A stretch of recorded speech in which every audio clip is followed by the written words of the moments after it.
Hello दोस्तों, welcome. इस video में नगीन प्रकाशन की बुक 9th क्लास मैथ्स का जो सेकंड चैप्टर है बहुपद, उसकी फर्स्ट एक्सरसाइज को मैं सॉल्व करूंगा, एक्सरसाइज 2A।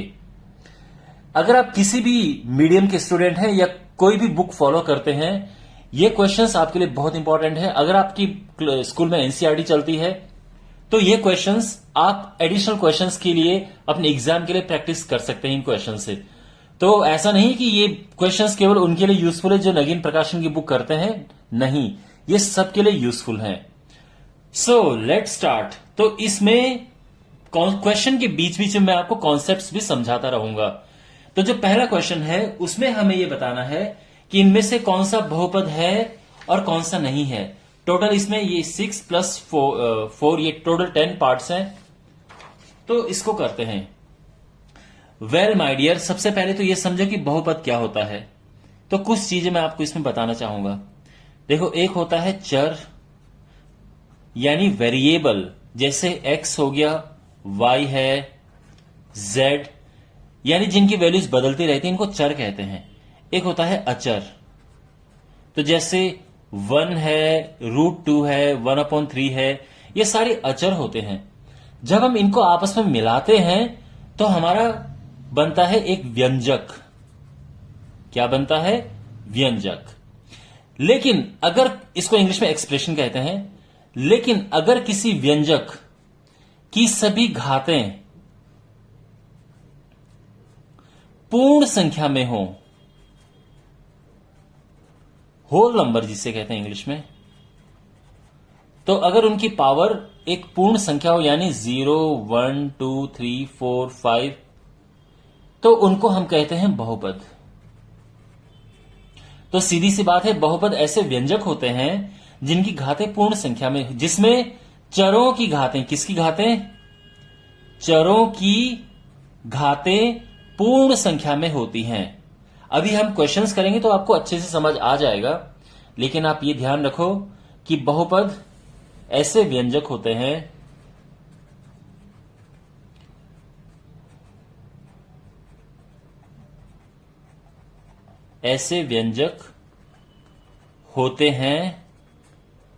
जिनमें चरों की घातें पूर्ण संख्या में होती हैं, पूर्ण संख्या होती है। तो जो वेरिएबल है, जैसे x हो गया, y हो गया, इनकी जो पावर है वो पूर्ण संख्या होनी चाहिए। ये एक बहुपद की डेफिनेशन है। तो अब बात करते हैं क्या एक बहुपद है। तो आप कहोगे यस, हां, यह बहुपद है, क्योंकि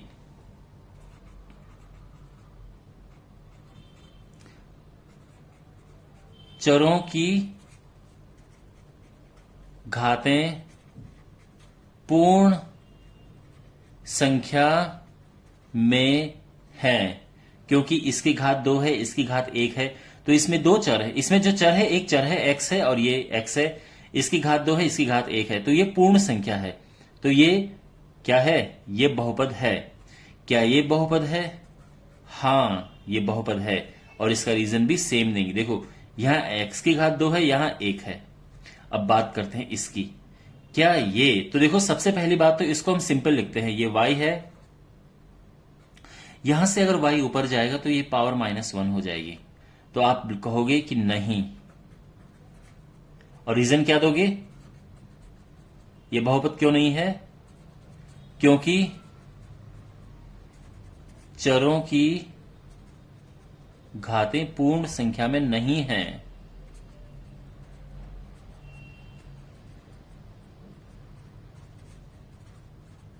ठीक है। अब यहां ये भी देखो, यहां पे x, देखो यहां पूर्ण संख्या क्यों नहीं है? क्योंकि यहां पे y की घात -1 आ गया है। ये आना चाहिए, माइनस में नहीं आनी चाहिए घात। घात जो है ये रूट में नहीं होना चाहिए, अपॉन में घात नहीं होनी चाहिए 1/2, 2/3, सीधा बस घात ऐसे होनी चाहिए, सिंपल। ओके, जैसे ये है। तो आप कहोगे कि हां, यह एक बहुपद है। क्यों? और सेम रीजन, क्योंकि चरों की घातें पूर्ण संख्या में है।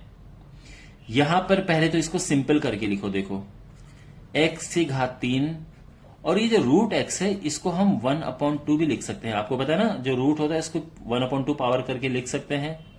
और ये आप साफ देख सकते हैं कि ये नहीं है बहुपद। क्यों नहीं है? क्योंकि जो चर है उसकी घात क्या कहते हैं, पूर्ण संख्या नहीं है। ओके, 1/2 है, तो ऐसे भिन्न में नहीं होना चाहिए। अगर इसकी बात करेंगे तो ये है। अब आप कहोगे कि सर ये तो रूट है। तो माय डियर, नंबर जो है अचर संख्या में रूट हो सकता है, उससे कुछ फर्क नहीं पड़ेगा। हमें ध्यान देना है केवल जो चर संख्या है, जैसे x है, यहां पे इसकी घात 2 है, इसकी घात 1 है, पूर्ण संख्या है, तो ये क्या है? एक बहुपद है। ठीक है ना? और इस रीजन भी लिखना है, रीजन सेम लिखना है। अब हमारे पास इसके बाकी क्वेश्चंस हैं, तो इन्हें करते हैं। तो सबसे पहले तो इनको मल्टीप्लाई करते हैं। जब इसका गुणा करेंगे तो ये हो जाएगा 3x²। इसका इससे करेंगे 5 से 15x, इसका इससे करेंगे -x, और 1 का इससे -5। 3x² plus 14x -5। अब आप कहोगे कि हाँ यह एक बहुपद है, और रीजन क्या लिखोगे? क्योंकि चरों की घातें पूर्ण संख्या में है। ओके, यहां पर अब इसका मल्टीप्लाई करो इससे, तो हो जाएगा x इंटू एक्स x²। इसका इससे करोगे तो 2x हो जाएगा। इसका इससे करोगे तो x कट जाएगा, केवल 3 आएगा। और इसका इससे करोगे 3 दूनी 6/x। लेकिन आप यहां पे देख सकते हैं, अच्छा इसको अभी ऊपर लेके चले जाते हैं, ठीक है ना, -1। और ये नहीं है। क्यों? क्योंकि देखो x अपॉन में है, या x की घात देखो, अगर हम इसको ऊपर लेके जाते हैं तो ये -1 आ रहा है, तो ये बहुपद नहीं है, क्योंकि जो चर है उनकी घात पूर्ण संख्या नहीं है। ये पूर्ण संख्या होनी चाहिए, ठीक है ना। ये बिल्कुल है। तो हां, यह एक बहुपद है, क्योंकि चर की घात पूर्ण संख्या है। और अगर आप इस पे आते हैं तो ये नहीं है, ठीक है ना। पहली बात तो इसको थोड़ा अच्छा करके लिखते हैं। ये रूट है तो ये 1/2 होता है, और अभी ऊपर जाएगा तो माइनस किया आ जाएगा। तो ये नहीं है, क्योंकि चर की घात पूर्ण संख्या नहीं है। ऑलराइट, तो ये पहला क्वेश्चन था। अब बढ़ते हैं दूसरे क्वेश्चन की ओर। अब हमारे पास क्वेश्चन नंबर 2 है इसका। हमें इनमें एक पदी, द्विपदी और त्रिपदी छांटने हैं। तो कौन सा एक पदी है, कौन सा द्विपदी, कौन सा त्रिपदी? देखो, पद क्या होते हैं? प्लस और माइनस से सेपरेट होते हैं। तो ये एक पद है और ये एक पद है। इसको इंग्लिश में टर्म्स कहते हैं, पद यानी टर्म। और जो एक पदी होता है मोनोमियल, द्विपदी बाइनोमियल, और त्रिपदी ट्राइनोमियल। बस ये टर्म्स आने चाहिए। बाकी यहां पे देखो, यहां पर 2 पद हैं। देखो, प्लस और माइनस से ये पद सेपरेट होते हैं। तो एक ये है और एक ये है, तो ये द्विपदी हो गया, ठीक है। यहां पे केवल एक ही पद है, तो ये एक पदी है। यहां पे 3 पद हैं, 1 2 3। जैसे मैंने कहा था, प्लस और माइनस पद को अलग अलग कर देते हैं। तो एक पद ये है, एक ये है, और एक ये है, तो ये त्रिपदी है। इसको पहले सिंप्लीफाई करेंगे हम, उसके बाद में पता चलेगा। तो देखो, ये a प्लस बी का होल स्क्वायर है, तो ये होगा a² plus 2ab plus b²। तो ये हो जाएगा 4x² प्लस 3 2 दूनी 4 3 12 प्लस 9। अब इसमें कितने टर्म्स हैं, कितने पद हैं? 1 2 3। तो ये है ट्राइनोमियल, त्रिपदी। इसमें 2 पद हैं। देखो, एक ये है और एक ये है, और इसमें केवल एक ही पद है, तो ये एक पद ही हो गया। ऑलराइट, आई होप आपको समझ आ गया होगा। बढ़ते हैं अगले क्वेश्चन की ओर, और यह है क्वेश्चन नंबर 3। यहां पे हमें इन बहुपदों की घात बतानी है कि घात क्या है। तो देखो, इस बहुपद की घात है 4। अब ये 4 घात क्यों है? क्योंकि किसी बहुपद की घात होती है, किसी बहुपद की घात उसमें चर की सबसे बड़ी घात होती है। किसी भी चर की सबसे बड़ी घात, सबसे बड़ी पावर। तो यहां पे ये x की पावर 4 है, यहां पे x की पावर 2 है, तो बड़ी पावर 4 है, तो इसकी घात 4 हो गई है। यहां पर इसकी घात क्या है, सबसे बड़ी पावर बताओ, 2। यहां पर घात क्या है, सबसे बड़ी पावर 1। देखो ये चर है, इस पे कुछ लिखा नहीं है, लेकिन जब लिखा नहीं होता है तो 1 मानते हैं, तो ये 1 है। देखो यहां पर कोई चर नहीं है, तो इसकी घात 0 होगी, ध्यान रखना, ठीक है, ये इंपॉर्टेंट है। तो क्योंकि यहां पे कोई वेरिएबल नहीं है, कोई चर नहीं है, तो इसकी जो डिग्री होगी, घात यानी डिग्री, तो इसकी जो डिग्री होगी, जो इसकी घात होगी, वो 0 होगी। यहां इसकी घात क्या है, बड़ा आसान है ये समझना, सबसे बड़ी पावर यानी 7। समझ गए, x की पावर ये 1 है, ये 2 है, ये 7 है।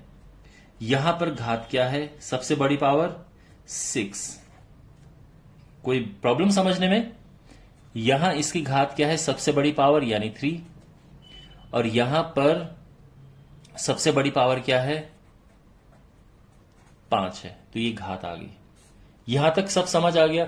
एक और चीज मैं आपको बताना चाहूंगा माय डियर, अगर आपके पास क्वेश्चन है ऐसा 0 और पूछा हो कि अब इसकी घात बताओ, तो अगर 0 की घात पूछी जाए तो आप कहोगे इसकी घात जो है वो नॉट डिफाइंड होती है, यानी परिभाषित नहीं। और ये सबसे इंपॉर्टेंट क्वेश्चन है, परिभाषित नहीं। तो आप क्या इसकी घात क्या लिखोगे, परिभाषित नहीं या नॉट डिफाइंड, जो भी ऑप्शन होगा, ठीक है। ऑलराइट, बढ़ते हैं अगले क्वेश्चन की ओर। क्वेश्चन नंबर 4 में हमें गुणांक बताना है। गुणांक यानी कोएफिशिएंट।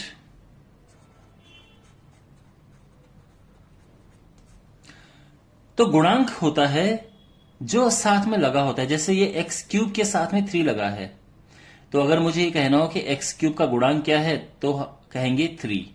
एक्स स्क्वायर का गुणांक क्या है, तो ये होगा -5। एक्स का गुणांक क्या है, तो ये है -5, ठीक है।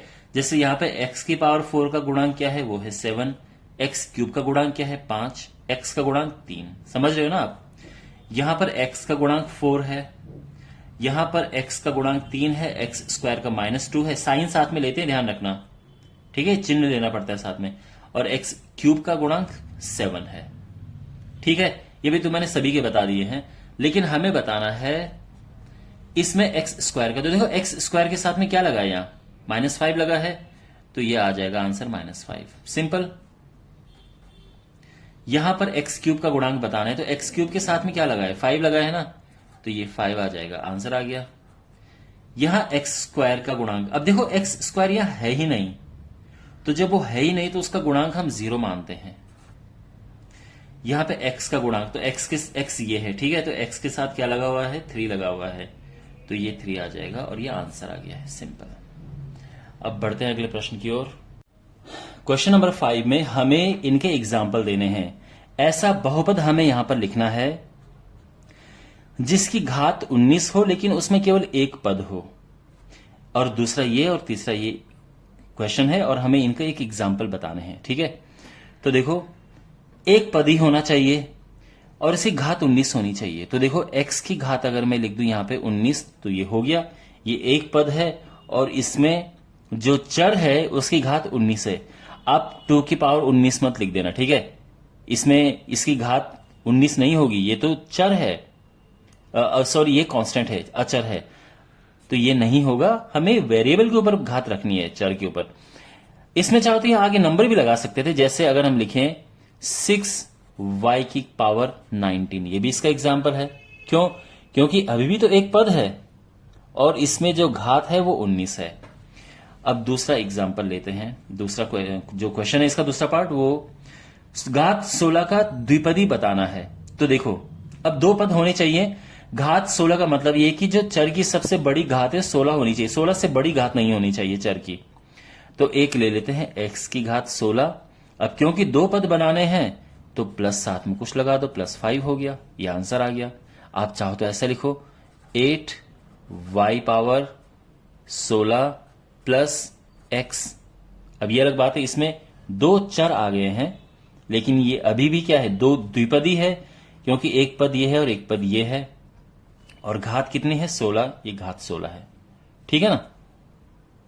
5y की घात 16 प्लस 8, ये भी एक एग्जाम्पल है। अब बात करते हैं त्रिपदी की। घात 5 होनी चाहिए, अब लेकिन उसमें 3 पद होने चाहिए, जैसे इसमें 2 थे लेकिन उसमें 3। तो देखो x की घात 5 प्लस x की घात 2, भाई बाकी घातें 5 से कम होनी चाहिए, प्लस 6। तो ये 3 पद हो गए हैं, और इसकी घात 5 है क्योंकि सबसे बड़ी घात 5 है। ठीक है, मैं ऐसा नहीं लिख सकता हूं कि y की घात 5 प्लस x की घात 6 प्लस 8, ये गलत हो जाएगा। क्यों? क्योंकि अब इसकी घात 6 हो गई है। त्रिपदी तो है, एक पद दो पद त्रिपद, लेकिन इसमें जो घात है वो अब 6 हो चुकी है, सबसे बड़ी पावर, तो ये हम नहीं लेंगे। ठीक है, हाँ, लेकिन अगर मैं यहां से ये हटा दूं तो अब जो है ये बिल्कुल हमारा आंसर है। ठीक है, तो 3 पद है और सबसे बड़ी घात 5 है इसकी। ऑलराइट, समझ आ गया। चलिए अगला क्वेश्चन करते हैं। इस क्वेश्चन में हमें बताना है कि इनमें से कौन सा रैखिक बहुपद है, कौन सा द्विघात, कौन सा त्रिघात है। रैखिक यानी लीनियर, द्विघात क्वाड्रेटिक, त्रिघात क्यूबिक पॉलिनोमियल। तो देखिए, एक बात ध्यान रखना, जो रैखिक यानी लीनियर होते हैं उनकी जो पावर है, जो घात है, वो बस 1 होती है, सबसे बड़ी घात 1 होगी। अगर मैं बात करूं द्विघात की, नाम से ही पता चल रहा है कि द्विघात यानी इसकी जो घात है ये 2 होगी, और जो त्रिघात होते हैं ये भी नाम से पता चल रहा है कि इनकी जो घात है यानी सबसे बड़ी पावर वो 3 होगी। यहां पर सबसे बड़ी पावर क्या है, 3 है, तो ये क्या हो गया, ये त्रिघात हो गया, क्यूबिक पॉलिनोमियल, त्रिघात बहुपद। इसमें सबसे बड़ी पावर 2 है, तो 2 वाले क्या होते हैं, द्विघात बहुपद, क्वाड्रेटिक पॉलिनोमियल्स, द्विघात बहुपद। यहां पर सबसे बड़ी पावर 3 है, तो फिर से ये क्या होगा, त्रिघात बहुपद। यहां पर पावर क्या है, चर की सबसे बड़ी एक पावर है, देखो है ना, x की पावर 1, दिख नहीं रहा बट है वहां पे 1, तो ये है रैखिक, लीनियर। और फाइनली ये है, अगेन यहां पर क्या है, इसकी घात 1 है, तो ये भी रैखिक हो गया है। ओके, तो क्यों रैखिक है, अगेन क्योंकि जो चर है उसकी घात 1 है, और एक घात वाले रैखिक होते हैं। समझ आ गया। ओके, क्वेश्चन नंबर 7 में हमें ऐसा बहुपद बताना है कि जो ना एक पदी है, ना द्विपदी है, ना त्रिपदी है, ना बहुपदी है। तो इसका आंसर है 0। 0 को हम शून्य बहुपद भी कहते हैं। Okay fine. क्वेश्चन नंबर 8 है, उसमें यह है कि जो ए बी है उसकी घात है 15। अगर ए की घात 5 है तो बी की घात क्या होगी। देखो, आप जानते हैं कि गुणा करने पर घात जुड़ती हैं, गुणा करने पर घात जुड़ती हैं। ठीक है, तो यहां पर जो ए बी की घात होगी, यानी इनका गुणा हो रहा है, तो वो होगी, देखो, ए की घात प्लस बी की घात। अब ए बी की घात है 15 और उसमें ए की घात 5 है, तो बी की घात निकल जाएगी, 5 इस तरफ जाएगा, 15 माइनस 5, ये बी की घात आ जाएगा, और फाइनली बी की घात आया 10। ओके, ये हमारा आंसर है। वेल, इसी के साथ ये एक्सरसाइज समाप्त होती है। मिलते हैं अगले वीडियो में, अगली एक्सरसाइज में। Take care.